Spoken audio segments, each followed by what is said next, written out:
নিয়ে সৃষ্ট ঘটনায় আমরা সাধারণ ছাত্ররা গভীরভাবে উদ্বিগ্ন। কোটা নিয়ে আমাদের দাবি পূরণ হয়েছে, কিন্তু এর মধ্যে অনেক প্রাণ ঝরে গেছে। এই আন্দোলনের সুযোগ নিয়ে অনেক নাশকতা হয়েছে। আমরা সাধারণ ছাত্রছাত্রীরা রাজনীতি করতে আসিনি, আমাদের যৌক্তিক দাবি উত্থাপন করতে এসেছিলাম।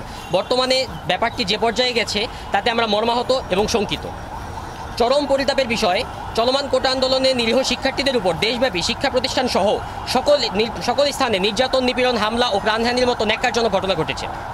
আমরা সকল শিক্ষার্থী ও দেশবাসীর পক্ষ থেকে তীব্র নিন্দা জ্ঞাপন করছি। নিহত সকল শহীদের আত্মার মাগফিরাত কামনা করছি এবং আহত শিক্ষার্থীদের সুস্থতা কামনা করছি। চলমান আন্দোলনে শিক্ষার্থীদের সকল দাবি এখনো বাস্তবায়ন হয়নি। আমরা মাননীয় প্রধানমন্ত্রীকে শিক্ষার্থীদের সকল দাবি মেনে নিয়ে দ্রুততম সময়ে বাস্তবায়ন করার আহ্বান জানাচ্ছি এবং শিক্ষার্থীদের আকাঙ্ক্ষার এই দাবিসমূহ বাস্তবায়ন করবে আমাদের সাধারণ শিক্ষার্থী মঞ্চের 9 দফা দাবি উপস্থাপন করছি। 1. কোটা আন্দোলনকে ঘিরে সংঘটিত প্রত্যেকটা ছাত্র প্রাণহানির নিরপেক্ষ তদন্ত ও বিচার করতে হবে। 2.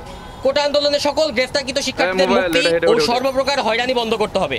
এছাড়াও মুক্তিপ্রাপ্ত 6 জন সমন্বয়কবৃন্দকে পরবর্তীতে কোনো প্রকার হয়রানি করা যাবে না।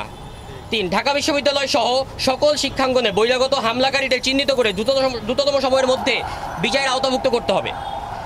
সকল শিক্ষা প্রতিষ্ঠানে হামলাকারীদের মধ্যে বিশ্ববিদ্যালয় অন্তর্ভুক্ত শিক্ষার্থী যারা জড়িত তাদের বিরুদ্ধে প্রাতিষ্ঠানিক ব্যবস্থা গ্রহণ করে দ্রুততম সময়ে বাস্তবায়ন নিশ্চিত করতে হবে।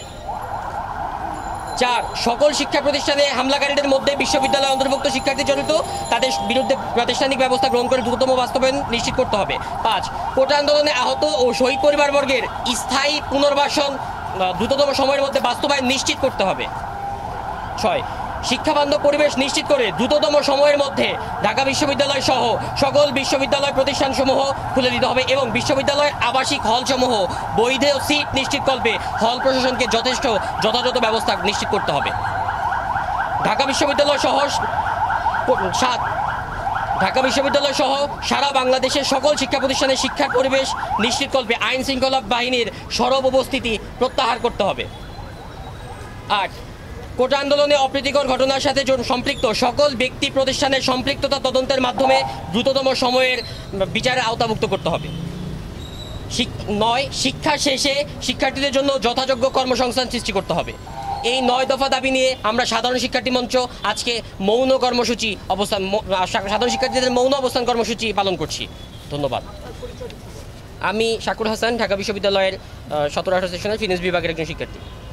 4 নম্বর পয়েন্টে আপনারা কোন শিক্ষার্থীদের শাস্তি দাবি করলেন? দেখেন, বিশ্ববিদ্যালয়ের হামলা, বিশ্ববিদ্যালয়ে যারা বহিরাগত যত প্রকার হামলা হয়েছে আমরা জানি, আপনারা জানেন সবাই নিশ্চয়ই, যে বহিরাগত অনেকের উপস্থিতিতে এখানে হামলা হয়েছে। সেই বহিরাগতরা কারা, তাদের বিরুদ্ধে বিচার নিশ্চিত করতে হবে। এদেরকে শিক্ষার্থী বলছেন। হ্যাঁ, এখন এর ভিতরে যদি শিক্ষা প্রতিষ্ঠানের অন্তর্ভুক্ত কোনো শিক্ষার্থী থেকে থাকে তবে তাদের বিচারও নিশ্চিত করতে হবে। এই জড়িতদের বিচার নিশ্চিতের জন্যই আমরা দাবি জানাচ্ছি।